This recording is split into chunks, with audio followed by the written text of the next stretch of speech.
Imagine, if you will, you're just casually scrolling through your social media feed. Right, just minding your own business on a Tuesday. Exactly. You're swiping past the usual stuff friends vacation photos, maybe some targeted ads for those sneakers you looked at once. Oh yeah, those ads always follow you around. They really do. But then you see this highly polished video. It features a really popular finance influencer, and they're speaking urgently over this backdrop of oil rigs and government buildings. Setting the stage for something big. Totally. And they're claiming that for the first time ever, you have this rare, fleeting opportunity to actually buy a piece of the U.S. Strategic Petroleum Reserve. Which is an insane claim right out of the gate. Right. And they say you don't even have to go through a complicated traditional broker. You can buy in directly through a new crypto token on the Solana blockchain. I mean, it sounds entirely too good to be true, doesn't it? Oh, it absolutely triggers every internal scam alarm you've ever developed. Yeah. I mean, when something promises direct retail access to heavily guarded federal assets via essentially a meme coin, the red flag should just be visible from space. Yet this exact pitch was absolutely everywhere in early January of 2026. Welcome to the deep dive. Glad to be here for this one. It's a wild story. It really is. Today, our mission is to unpack the incredibly wild story of the U.S. Oil Reserve Token, which traded under the ticker symbol USRR. And we have gathered a massive stack of sources for you today. We sure have. We're talking independent on-chain data audits from platforms like GMGN and Bubble Maps. Plus some really deep cybersecurity reports from PCRISC. Right, and we also pulled the raw, real-time reactions from retail investors in Reddit communities like crypto markets or Coinbase. So the primary goal for this deep dive is to basically bypass that whole viral marketing machine. Strip all the hype away. Exactly. We are going to look strictly at the raw, immutable blockchain evidence to explain exactly why the on-chain data fundamentally and totally contradicts the grand claims made by USOR's creators. Now, before we dive into the mechanics of this, we do need to make a very explicit disclaimer to you, the listener. Yeah, this is an important point. The source materials we are reviewing today contain some highly politically charged marketing. Because the creators of this token specifically utilize political narratives to build their hype. Right. They claimed endorsements from Donald Trump, and they alleged direct connections to U.S. government policy and federal assets. So we want to be incredibly clear here. We are not taking any political sides today. Not at all. Nor are we endorsing any of these viewpoints. We are simply reporting on the mechanics of the marketing itself. We're looking at how political headlines and macroeconomic anxiety were weaponized. Weaponized as tools to create a financial frenzy, yeah. Without validating the politics behind those claims in any way whatsoever. Right. So let's look at the elaborate story the creators actually sold to the public. Because they didn't just launch a token with a funny dog picture, you know? They launched this whole cinematic universe designed to project total institutional authority. It was incredibly elaborate. I was looking through the archives of their main website, user.tech, and I gotta say, it did not look like your typical weekend crypto project. No, the visual branding was really a masterclass in manufactured legitimacy. It looked super official. It did. USR was presented with sleek, patriotic imagery, positioning itself as, quote, America's oil reserve for the digital age. Wow. And the core claim they made to the public was just audacious. They stated that this token offered government-verified direct tokenization of physical U.S. oil reserves. Reserves held in actual federal custody. Exactly. They claimed every single token supposedly represented a fractional, audited barrel of physical crude oil. And to really sell that illusion to everyday retail investors, you know, the normies who might not know how to read a smart contract, they included these interactive web dashboards on the site. Those dashboards were a stroke of evil genius, honestly. They were. If you looked at the screen, you'd see these incredibly official-looking, real-time reserve statistics. Numbers ticking up and down. Yeah, literally matching global oil barrel prices, complete with these fake government audit seals everywhere. That dashboard was so critical to the psychology of the scam, it gave the illusion of a physical anchor. Right, because people struggle with the abstract nature of digital tokens. Precisely. So providing a ticking dashboard makes the digital asset feel tangible, like it's a real thing in the real world. It's essentially like, well, imagine downloading a flight tracker app that shows your private jet moving across a map in real time, right? Yeah. But the app is just playing a pre-rendered video loop. It looks completely real. The map updates in real time, but there's actually no jet. That is a great way to visualize it. And to drive traffic to that fake dashboard, the creators built this relentless hype machine. Targeting retail investors who had no deep crypto knowledge at all. Exactly. They funded massive influencer campaigns across TikTok and Instagram. I saw the impact of that in the Reddit threads. Users were just buzzing with these manufactured rumors. People will believe what they want to believe if it promises a return. Absolutely. People were fully convinced the coin was secretly backed by BlackRock or endorsed by Trump. There was even that wildly complex theory floating around on our Coinbase. Oh, the one about the Venezuelan oil? Yes. The theory that the U.S. government was funding the token using seized Venezuelan oil revenues to bypass international sanctions. I mean, that is just next-level conspiracy plotting. But it demonstrates exactly how scammers weaponize macroeconomic tension. Right, because there were real-world strikes happening in South America at the time. Exactly. And major shifts in global energy policy. The USR marketing team took those real headlines and just wove them directly into their narrative. It was designed to make the average person feel like they had stumbled into insider access, right? Like a geopolitical masterstroke. Exactly. And the marketing undeniably generated extreme FOMO, that fear of missing out. But if the marketing is the illusion, the public blockchain data is the reality. Right, the blockchain doesn't lie. It doesn't. The whole selling point was that this was a decentralized, institutional-grade asset. So if we look under the hood at the token's architecture, does it match that claim? Not even slightly. Let's start with a reality check on the token supply. Okay, let's get into the on-chain data. The marketing materials heavily emphasized that USR had a strictly fixed supply of exactly 1 billion tokens. Right, and they claim this was necessary to, quote, simulate physical commodity scarcity. Exactly, to supposedly protect investors from inflationary dilution. Which, to a casual investor sounds incredibly responsible. You want your assets to be scarce. Sure, it sounds great on paper, but because the Solana blockchain is a public ledger, we don't have to just take their word for it. We can literally see exactly where those 1 billion tokens went the very second they were created. Exactly. And when independent auditors used on-chain tools to trace the initial distribution of that supply, they found a heavily manipulated environment. Like, how manipulated are we talking? Approximately 25% of the total circulating supply was bundled up and held by a cluster of wallets directly linked to the contract deployer. Wait, I want to clarify how auditors actually figure that out.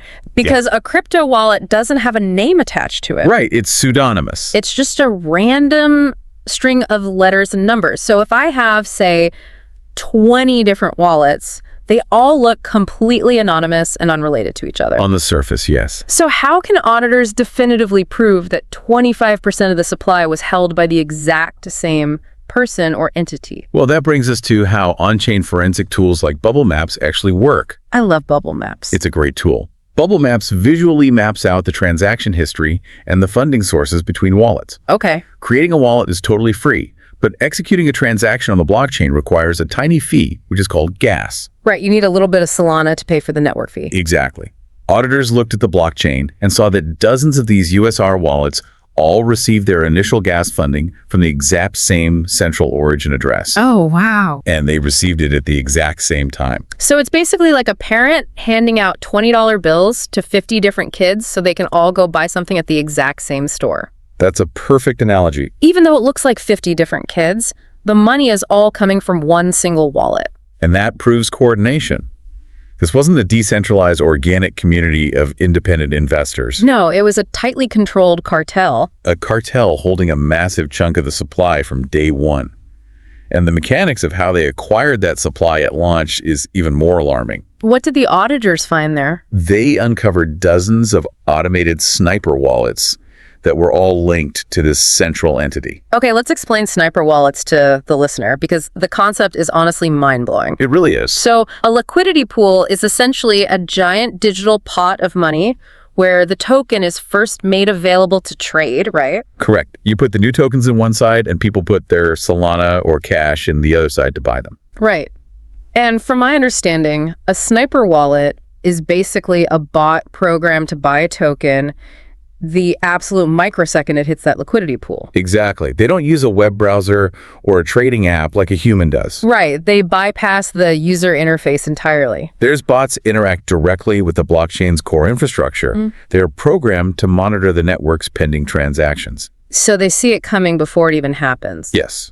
The millisecond the deployer submits the transaction to open the liquidity pool, the sniper bots submit their buy orders with slightly higher network fees attached. So the network processes the bot's buy order before the pool is even visible to a normal human being refreshing their screen. It's instantaneous. It's like having a team of robots standing inside the stock exchange servers, just buying up all the shares a thousandth of a second before the opening bell even rings. And a human simply cannot compete with that kind of programmatic execution. No way. These interconnected bot networks jumped in and bought up huge portions of the supply at fractions of a penny. Which thoroughly shatters the entire narrative of institutional legitimacy they were selling. Oh, completely. A real government or institutional launch requires audited disclosures, regulated custodians, strict oversight. You definitely do not deploy a federal asset in secret using anonymous bot networks on a decentralized exchange. Exactly. So the token distribution was rigged from the very first millisecond. But as I was reading through the sources, I realized it wasn't just who held the tokens that was dangerous. No, the code itself was a minefield. Right. It was the actual rules coded into the token itself. Let's unpack the smart contract audit, which honestly reads like a trapdoor waiting to be sprung. So a smart contract is just the digital code that dictates how a token functions. You can think of it as the token's DNA. Okay. When a developer creates a token on Solana, they can choose to revoke their administrative privileges over that smart contract. And doing that makes the token immutable. Yes, meaning the rules can never be changed. It becomes trustless. But the USR developers did not revoke those privileges. No, they didn't. They retained essentially God mode control over the entire ecosystem. God mode control. That is terrifying. It is. Independent audits conducted by platforms like RugCheck exposed extreme security risks. What kind of risks? The contract creator retained the unilateral power to alter the contract metadata, the ability to adjust transaction fees all the way up to 100%, and the power to freeze or force transfer tokens out of arbitrary wallets. Wait, they could just freeze your wallet or take your tokens? Yes, but that part completely contradicts their own marketing. I want to pause here because this is where the logic of the whole scam really falls apart for me. Oh, it gets worse. They explicitly pitched this project as having a fixed supply of 1 billion tokens to simulate real-world oil scarcity, right? That was the whole pitch. Yet, according to the RegCheck audit, they literally wrote an infinite minting function into the code. They sure did. Why on earth would anyone buy a purportedly scarce asset that actually has a hidden infinite print button? Like, what's the logic there? Because the retail buyers never looked at the code. They just trusted the video. Exactly. Scammers rely on the fact that the average investor will read a slick website or watch a TikTok video, but they will not paste the token address into an auditing site. Wow. If you have an infinite minting function, you don't have a scarce commodity, you have a printing press. Which proves the whole oil narrative was a lie from day one. The inclusion of that code proves the asset was never designed to tokenize oil. It was designed from inception to allow developer intervention and basically extract capital from retail buyers. So with the trap set in the code, the supply cornered by sniper bots, and that fake dashboard running 24/7, all the deployers needed was retail liquidity. They needed fresh money. They needed everyday people to pour real money into the pot so the insiders could finally cash out. And cash out they did. Which brings us to the execution of the dump. Let's talk about the timeline here. The pump and dump execution was a classic, highly coordinated maneuver. Yeah. The hype reached an absolute fever pitch around January 20th, 2026. Driven heavily by those paid influencers we talked about. Right. They were telling their followers that a massive official government announcement was coming on February 1st. Creating this totally false, urgent deadline. And the psychological pressure worked flawlessly. The token spiked to an all-time high of about 7.2 cents. Now, I know 7.2 cents might sound small to some people, but you have to multiply that by the 1 billion token supply. Exactly. That pushed the total market cap to between $17 and $18 million. That is real money. And the 24-hour trading volumes on decentralized exchanges, Ds like Meteora and Orca, were topping $5 million. Let's briefly clarify what a DEX is for the listener, because for anyone used to an app like Coinbase, a decentralized exchange is a completely different landscape. It's not the same at all. There is no customer support. There is no centralized company vetting the assets to make sure they're safe. No guardrails whatsoever. It's essentially the Wild West where anyone can list any code they want, and it's 100% up to you to verify it. And that lack of guardrails is exactly what the insiders exploit. As real money flowed into those BEX liquidity pools, pushing the price to its all-time high, The deployer-linked sniper wallets, the ones holding 25% of the supply, began executing controlled sell-offs. Unloading their bags. Yes. They started dumping their massive, nearly free holdings onto the retail buyers who were just rushing in at the top. And what's truly insidious to me is how the influencers were deployed during this specific phase of the scam. It was so calculated. It really was. As the price started to slowly drop, because the insiders were selling off millions of tokens, the influencers were paid to post videos telling their followers to buy the dip. This is the mechanism by which retail buyers are turned into what we call exit liquidity. Basically human shields for the scammers' profits. Pretty much. The insiders have to sell slowly so they don't crash the price to zero instantly and trap their own funds. Right, if they dump all at once, the price hits zero and they can't sell the rest. Exactly. So the influencers provide this false sense of security, convincing everyday people to keep injecting fresh cash into the pool. Which simply absorbs the insider's sales. It's brutal. It is. And the emotional reality of this hit the Reddit communities incredibly hard. The shift in sentiment onto crypto markets is just brutal to read. It's always hard reading those aftermath threads. It really is. It went from complete euphoria to pure panic in a matter of hours.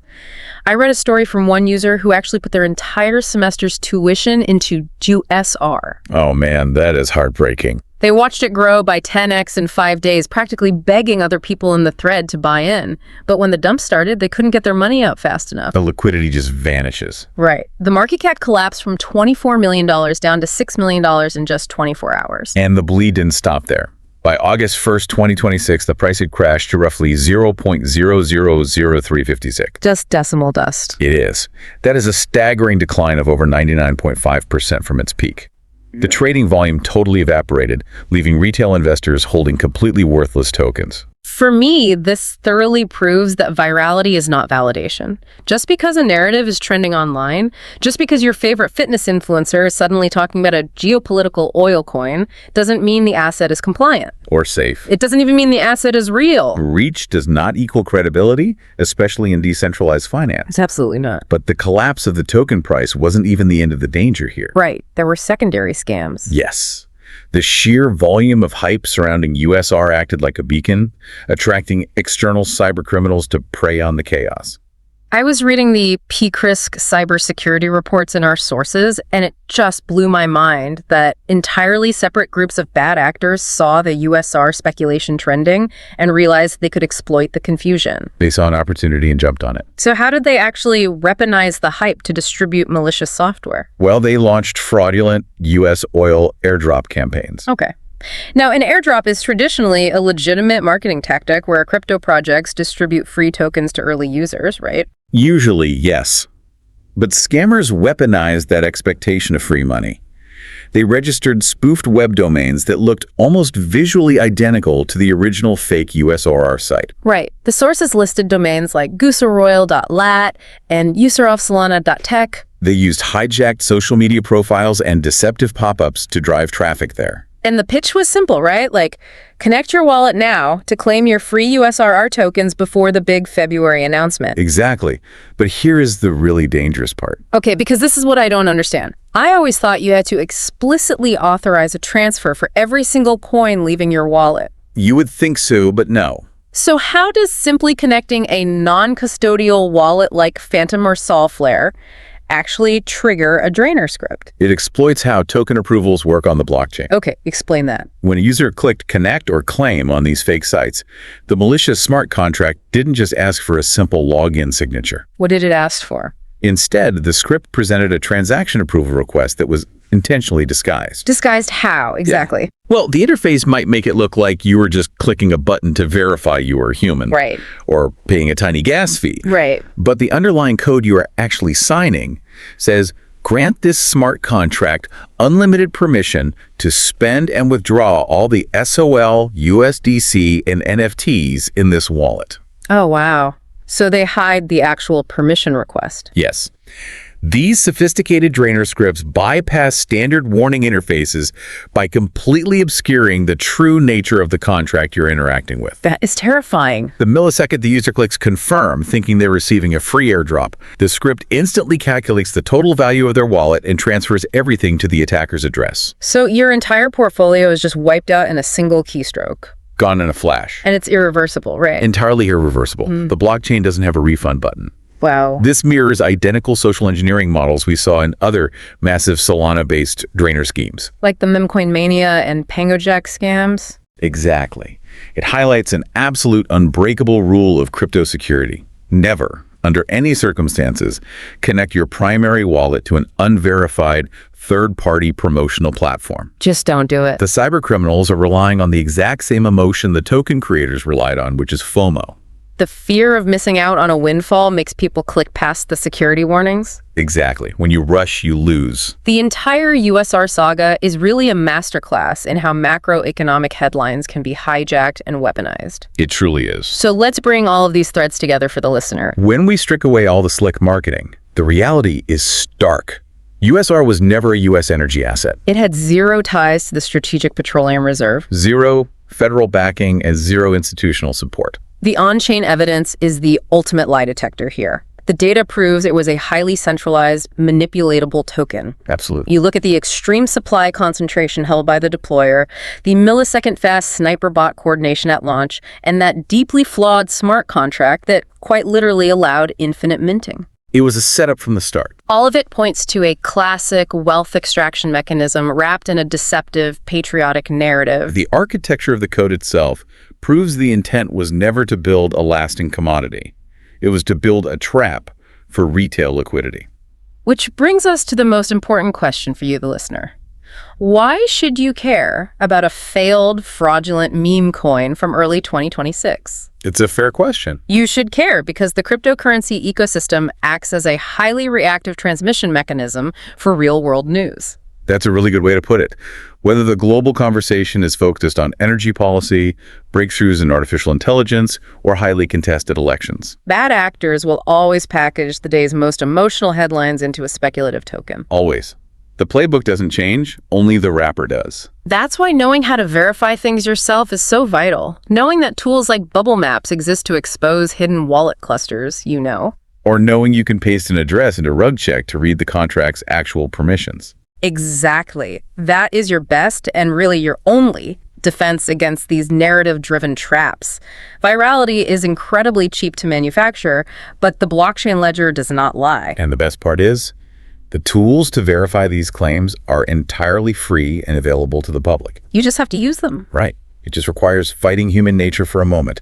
You have to take a breath, step away from the urgency of the social media hype, and actually look at the raw data. I want to leave you with a final thought to mull over. It's something of a grand irony in the digital age. Oh, I like where this is going. The blockchain is the only financial system on Earth with a completely open public ledger. Anyone, anywhere in the world, can verify the absolute truth of a token's code. Its exact circulating supply. Precisely who holds what.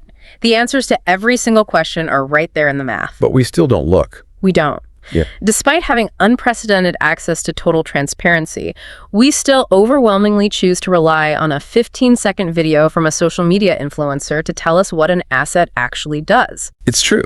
Humans are hardwired to trust social cues over raw data. We really are. So the next time you see a viral financial trend popping up in your feed, ask yourself, are you actually trusting the code or are you just falling for the marketing?